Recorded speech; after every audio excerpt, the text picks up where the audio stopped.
Rritet e lindjes dhe të pagëzimit, të fejesës dhe të martesës, si dhe rritet në ceremoni mortore, përfaqësojnë dhe shprehin gjithë ciklin e jetës të banorëve në Dropull. Stina e verës nuk shënon vetëm kthimin e emigrantëve në vendlindje, por përkon edhe me sezonin e dasmave këtu në Dropull.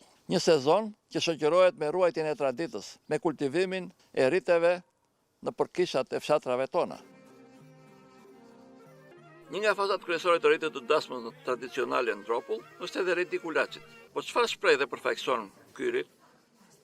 Është traditë në çdo dasëm që në vitet e para gjithmonë në gjithë jetën e bëjnë kulaçin. Kur prifti, kur orëzon dhëndërin dhe nusen, kulaçi është atje edhe vera. E bekon prifti, e presin në kryq, pastaj e coptojnë dhe i ndajnë tërë njerëzve të ftuar. Zonja Vasillu është një nga viset që ruan traditën ndërviciane, e cila përgatit kulaçin kur ka dasma në fshat.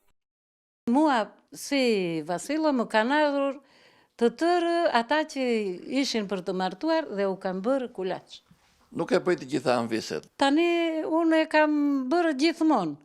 Dhe në Athina që kanë ardhur më janë lutur do na bësh dhe neve një kulaç si ato të bukura që bën. Dhe unë e bëj me gjithë gëzimin e shpirtit se është për të uruar për jetën e të rinjve. Megjithatë, specialistë të ndryshëm të folklorit, por edhe në fushën e kulinarisë, janë të mendimin se duhet punuar më shumë me brezin e ri për ruajtjen, kultivimin dhe përgatitjen e rriteve tradicionale të zonës.